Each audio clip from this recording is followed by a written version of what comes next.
TV chefs. What's this besties? We don't have a song for besties. No. Let's get into it. Do you hear that sizzle? You don't need a song to start talking. I'm going to pee myself. I just made myself laugh. All right, ready? Yeah. Wax on, wax off. Cigarettes. Excellent. Hello. Hello and welcome, Midlifers. We're your hosts, Fonz. And Mez. And this is your weekly podcast for us, not self-help, but more help yourself to a smorgasbord of nostalgia, laughter, and a deep dive into the past. Welcome, Midlifers, to today's show where we're starting off with Don't Be a Dick at the Races. I was going to do dun dun dun dun dun dun. Ooh. That's my horse impression. Besties, best TV chefs. So much fun. So let's dive in. Mez, something very exciting has happened. Yes. So I put the Midlifers on Substack and, turned our talkings into articles or, type them up. And I gave up on it. I was like, why am I typing for? Yeah. Just taking up my brain.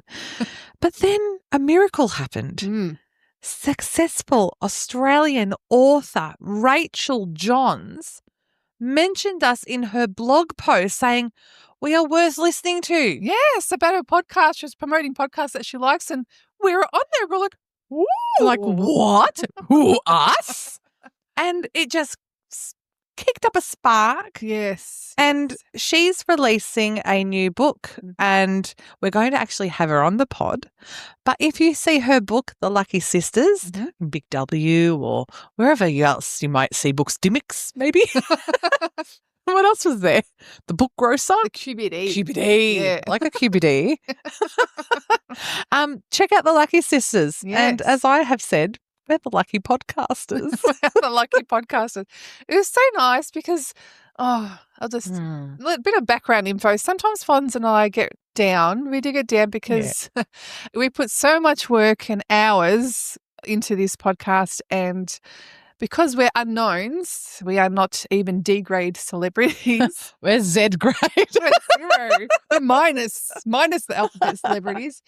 It's so hard for our podcast to get out there, but we obviously do it because we love it, number one. Yes. Number two, we believe in our content. Yes. But it's hard not to get down when, sometimes the viewers are low, or I see, actually, I'll tell you one that I got down. What? I'll talk to you about it. Tell me. Beck Judd. Oh, Beck Judd. So Beck Judd obviously is a big Melbourne celebrity, and she started a podcast recently, I think maybe 4 or 5 months ago, not too long ago.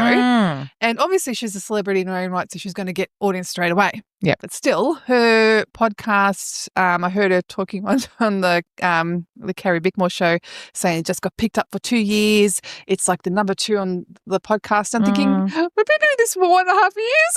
What about us?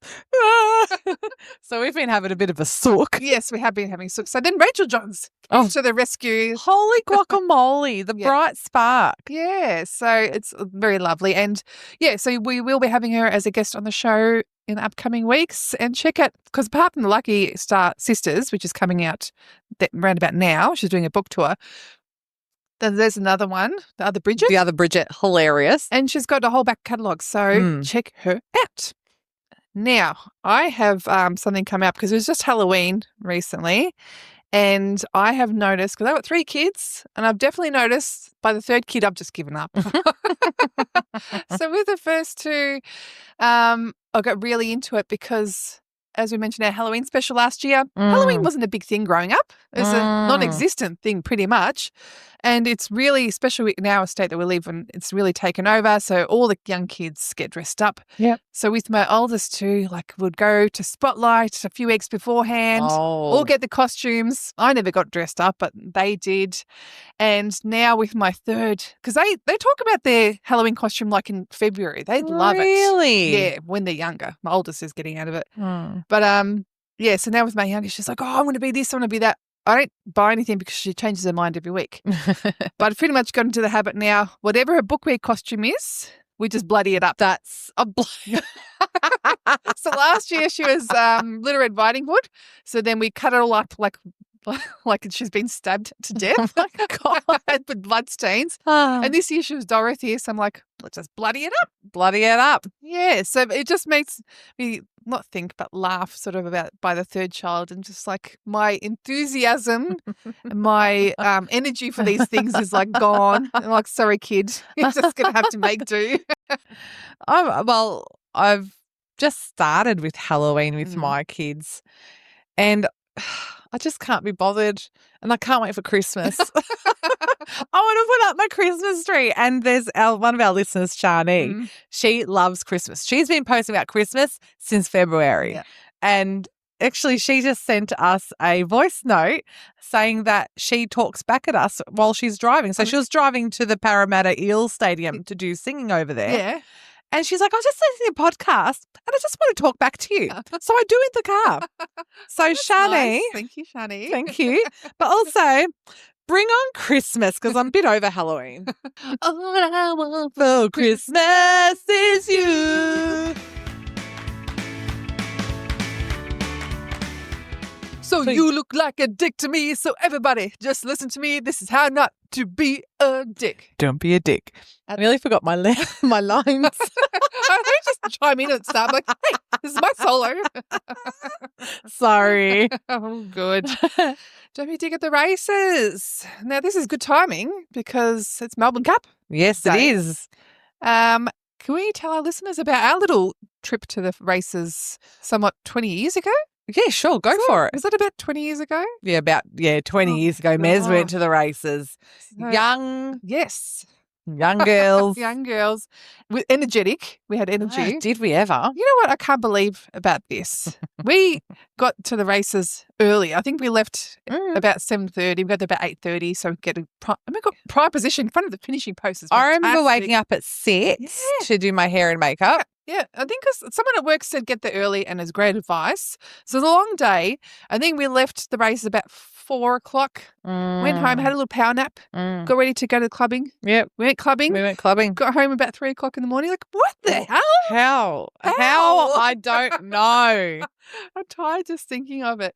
But being from Melbourne, I'm glad that we got to experience. We didn't actually go to Melbourne Cup. We went to Derby Day, but we got to experience the races once. Yes. And I did we go to Oaks Day as well? I never did. Ah. Never did.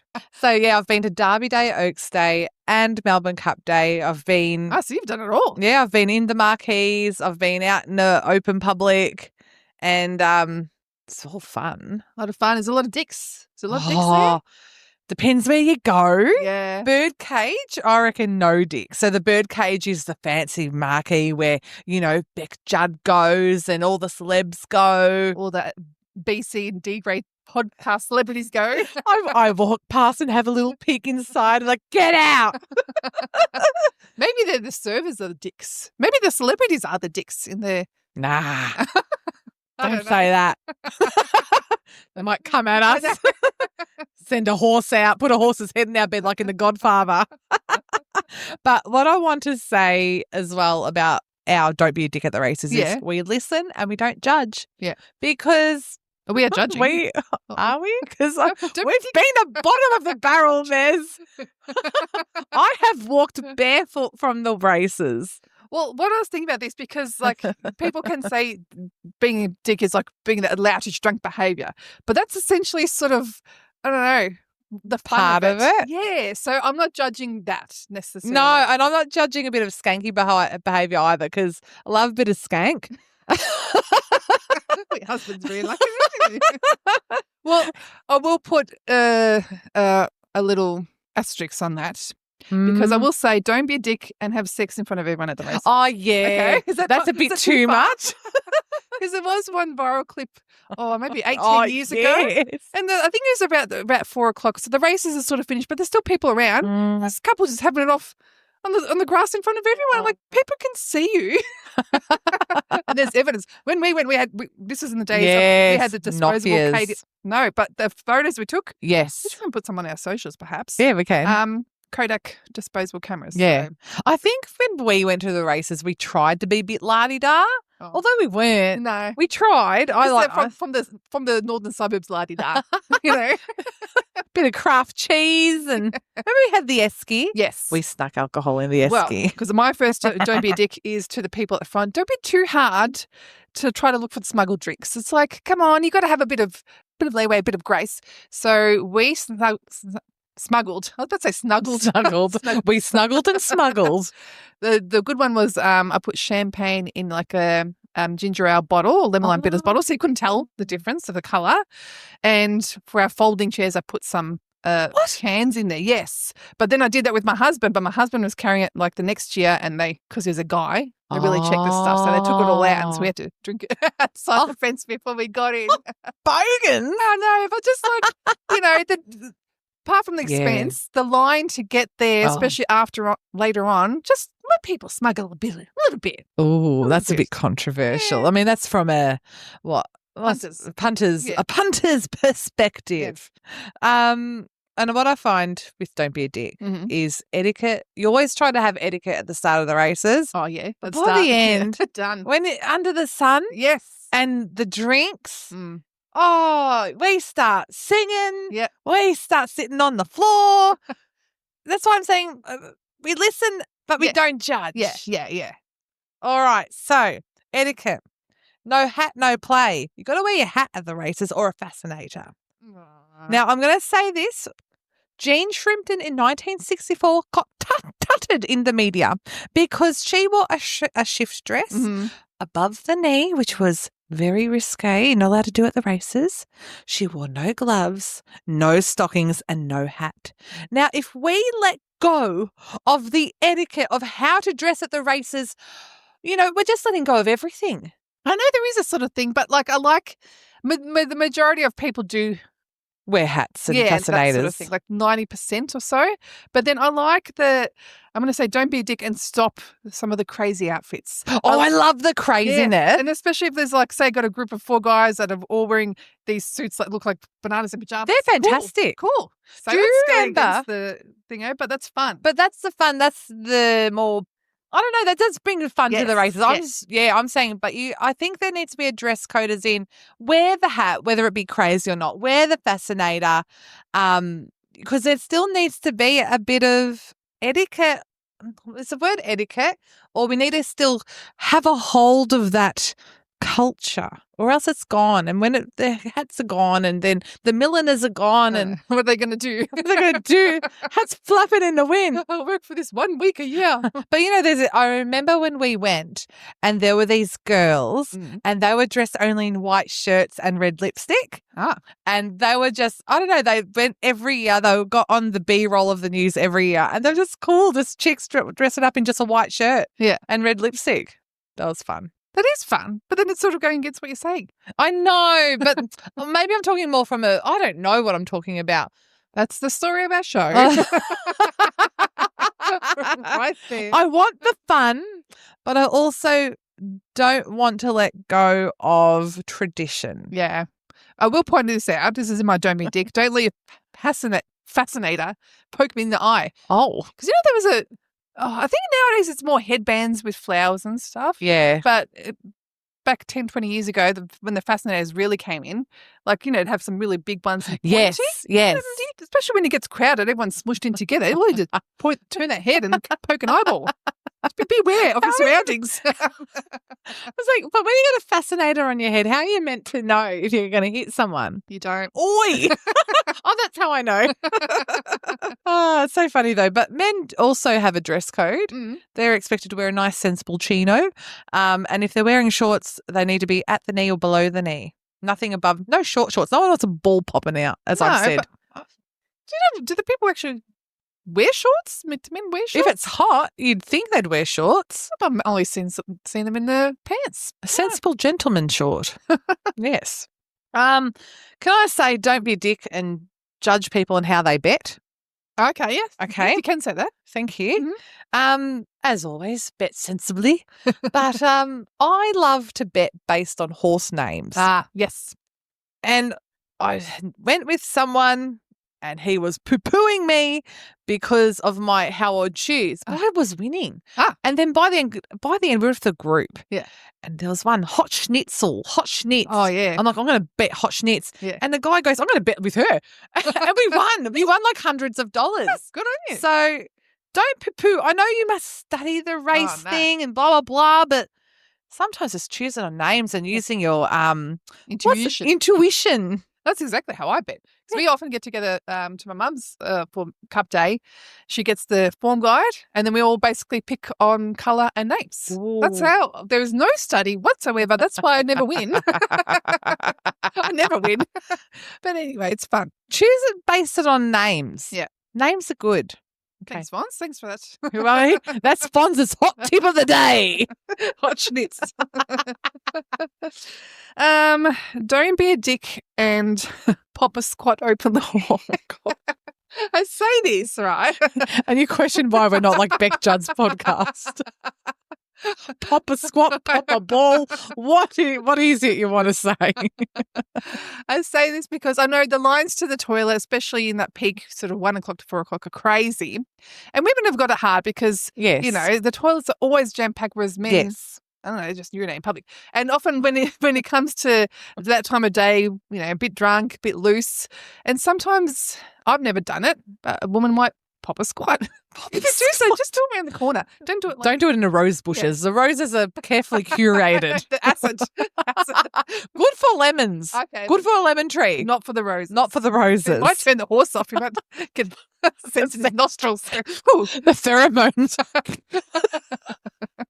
Yes. Our highbrow. Thank you, Beck Judd. Eat that. Please, and I know you said this before about your surroundings, be aware of surroundings. Like if your horse is winning, be aware of your hands. Don't flap them about and smack it. Oh my God. Yeah. People might be losing. They don't want to join in because they've got sour grapes. So just be aware of A, your hand flapping. Yeah. B, your space next to someone, particularly a stranger, and your shoes. Have you ever had a high heel step on you and you've worn open toe shoes? Ooh. That freaking hurts. That happened to me at the races. Oh, that would hurt. Because you wear open toe shoes at the races because it's hot. It's Melbourne, sometimes hot. Yeah. And that hurt. Oh, ouchies. I got a cigarette burn at the races too. Back in the days. Back in the day. Yeah. But I do remember like wearing my heels there, and by the end of the day, like because you're teetering on the balls of your feet, because otherwise your heels sink into the ground. So the whole day you're on tippy toes. Oh, I just let my witness shoes just get dirty and muddied up. I didn't care. Nowadays we'd have our what's that? Orthotics. Yeah, but there's a certain brand. Skechers. It's similar Crocs. to Skechers. Archies. Something like that. Let me name all the orthotic footwear. If Archies bring out some heels, that'd be good. Oh, yes. Yep. I'm going to just go sort of on that area of your surroundings. Don't encroach on my area. I say this because we got to the finishing post about 8:30 in the morning, like an hour and a half before the first race. That's our spot. We put the blankets out. This is our area. By the end, every square inch of grass that was taken. Free, it was taken. But then their bodies are going into our area. I'm like, get out. We needed to rope it off. No, because there are people who actually do rope it off. I see why. We very were clever. Yes, because we were amateurs. Yes, amateurs. Yeah. And now I know, but now I can't be bothered going. Yeah, me neither. So because we've done box pops in the past, I was thinking, do the races on. Oh, no. Can't be stuffed. Getting dressed up. Oh, I'm too tired. Pop on a hat? No, thank you. Pop a squat? Yes, please.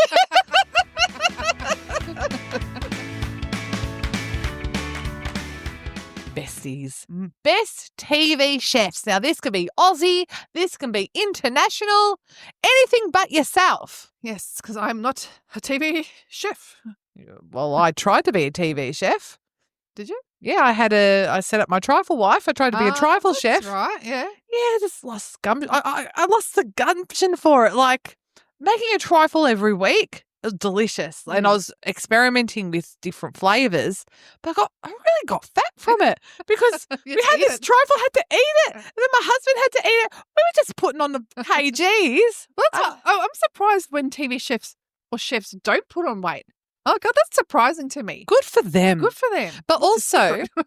Ian Hewitson has always said, never trust a skinny chef. Yeah, makes sense.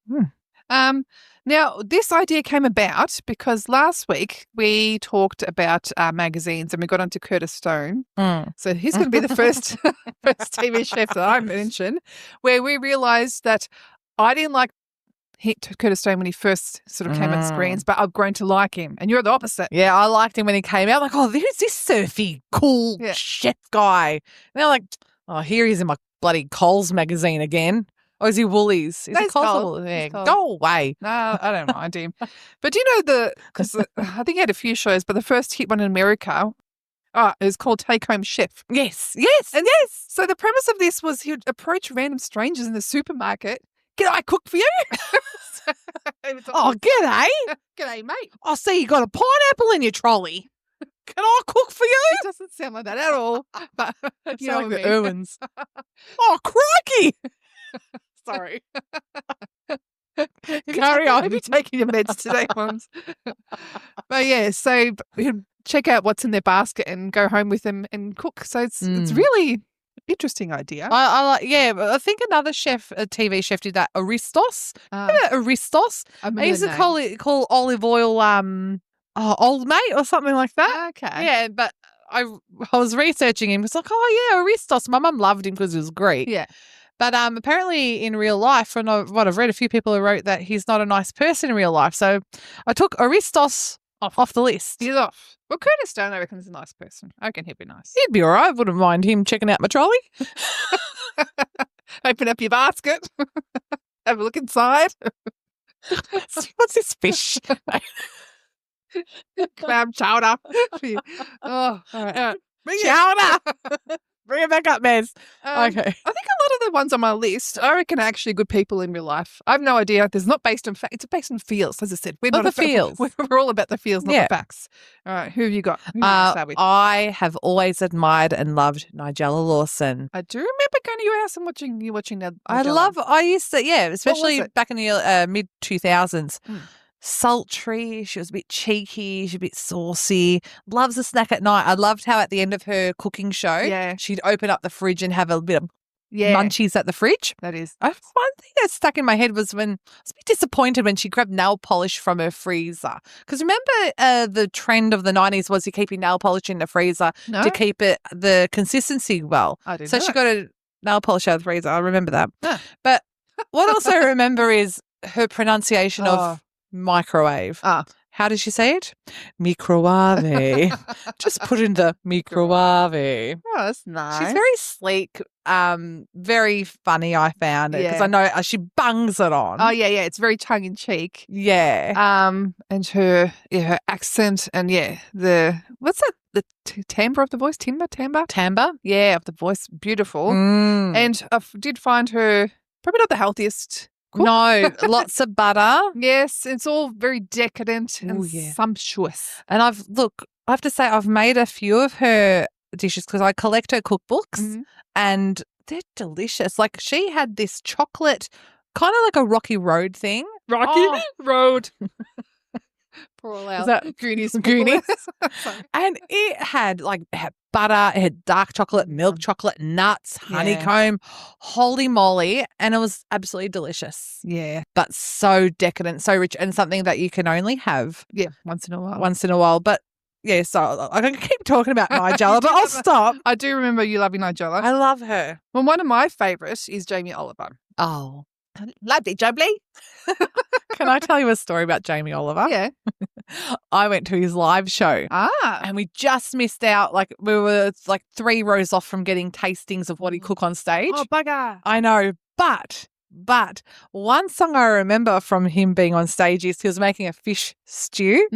And we all had he planned this. And we all had to sing a song as an audience saying, I want the fish stew. But it sounds like, I want a fish stew. Okay. I want to feel your body. And I was saying fish stew. The other words on the thing. But when you listen to it, like, hang on, Jamie is trolling us. And I'll never forget that. I wouldn't have expected that from Mr. Jamie. It was very funny. Yeah. I just love the thing I love about him, his cooking I find pretty healthy and tasty. Again, it's all about the herbs. But I like his the shows, like there's one dedicated to like 10-minute meals, Yeah. 1 15-minute meals, one Italy. like one under a certain amount of money, the cheap ones. So yeah, and he's really on screen, like he's a little bit messy, a little bit rustic. Yeah. I love him. What about what's his name? Gordon Ramsay. Yeah. I love his swearing. Oh my God, it's hilarious. You come here. Now fuck off. It's the best. Oh God. And he's very memey. He's yeah. With the sandwich. Are you an idiot sandwich? Like not something that you can quite get away with now. But God, at the time it was hilarious. I remember watching one of his, how he does the restaurants or hotels, like how he helps them. And he's riding his bike through the streets of Spain. And he's like, hola. And he goes past this old man that's probably in the 80s. And the guy goes, hola. And then you have him going past, goes, hola, miserable old fuck. Like, it's just so cute. I've been pissing myself laughing the whole time, I reckon. Yeah. And the thing I like about him too, because he's very obviously takes no bullshit. Yeah. But I reckon he's got a good heart. Like, You think? I reckon he does. I reckon he actually wants people who try hard to succeed. Yeah. You said that because I remember watching an episode with Gordon Ramsay and there was a guy there who was in jail, but I don't know if Gordon Ramsay was working in a jail, and he chopped these veggies so fast and he goes, when do you get out? And the guy's like, I don't know, 5 years, 2 years. And he goes, when you get out, call me. I want you in my kitchen. And it came into fruition. Oh, cool. So with what you said, I agree. From what I've seen, yeah, definitely. Yeah, and it seems like for the people who cut out the bullshit and put in the effort, Correct. He'll be there to back you. Yeah, and if you're all bullshit, he'll call it out, Yes. and he's not scared to. And I love that. Oh, it's so good. Oh, like, yeah, you get that lazy person. Yeah, get off your bum. Get up and run your restaurant. Yeah. Stop relying on your mother. Anyway, this is Aussie. Yeah. And this comes from a place of sleepless nights, but watching The Cook and the Chef every night, 3 episodes in a row, Maggie Beer and Simon Bryant. Now, Maggie is the cook and she's very, well-to-do and Simon, he's like the punk guy. He's got his leather wristband. He always black and he's all vegan or whatever. But together, gosh, they make a lovely show. I hate that show. I hate it. You were going to say that. But I have to say, when I finished, Yeah. my son stopped having sleepless nights. We watched the last episode together and it was like a neat little package and I was able to sleep through the night. Then we'll Maggie Me, in the middle of the Maggie and Simon, together we ended it. But it's such I know what you mean. If you, you're not liking it, I don't know, there's a bit of pomp in there. Yeah. And, of pheasant and quince and all that. But bloody hell, I loved it. Yeah. Not for me. I can appreciate why people would love it. Not my style. You wouldn't like Ina Garten, would you? No, you wouldn't.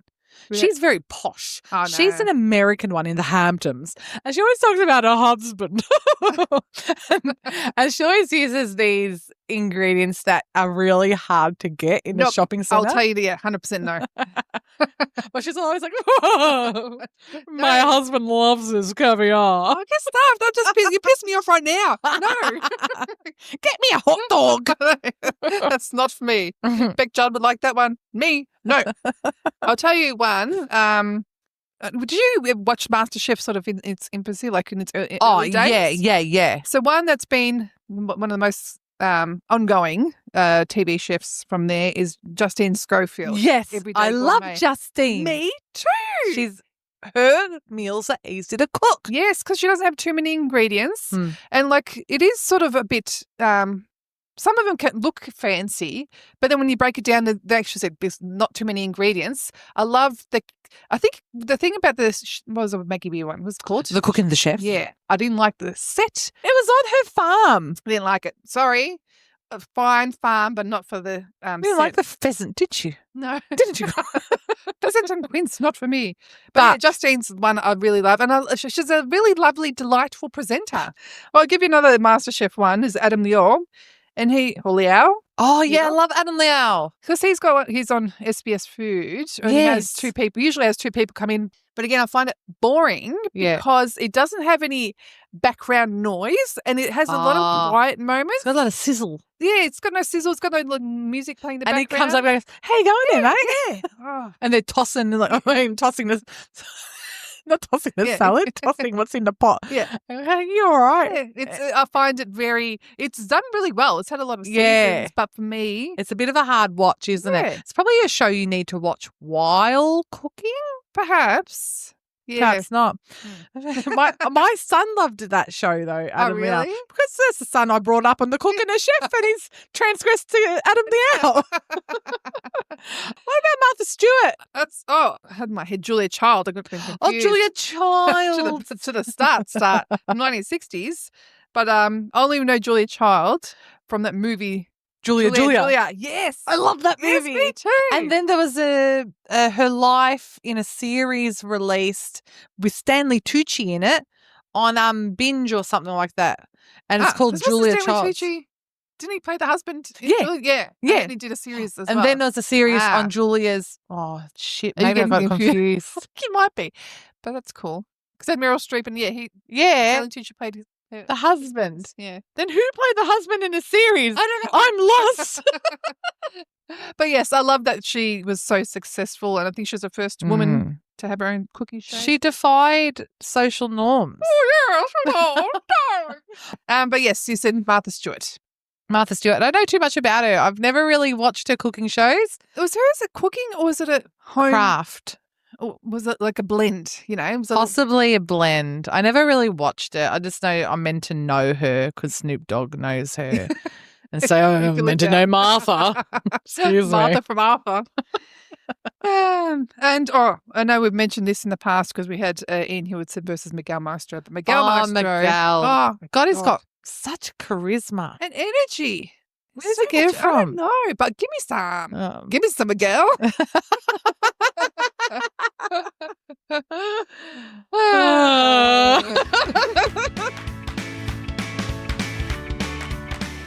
That's it for today's show. What a joy it was. It was very joyous. And, we sometimes scrape the bottom of the barrel, but that's who we are. That's who we are. Sometimes we're at the bottom, sometimes we're at the top. Either way, we always meet in the middle. Enjoy your Melbourne Cup day, guys. See you next week. Bye.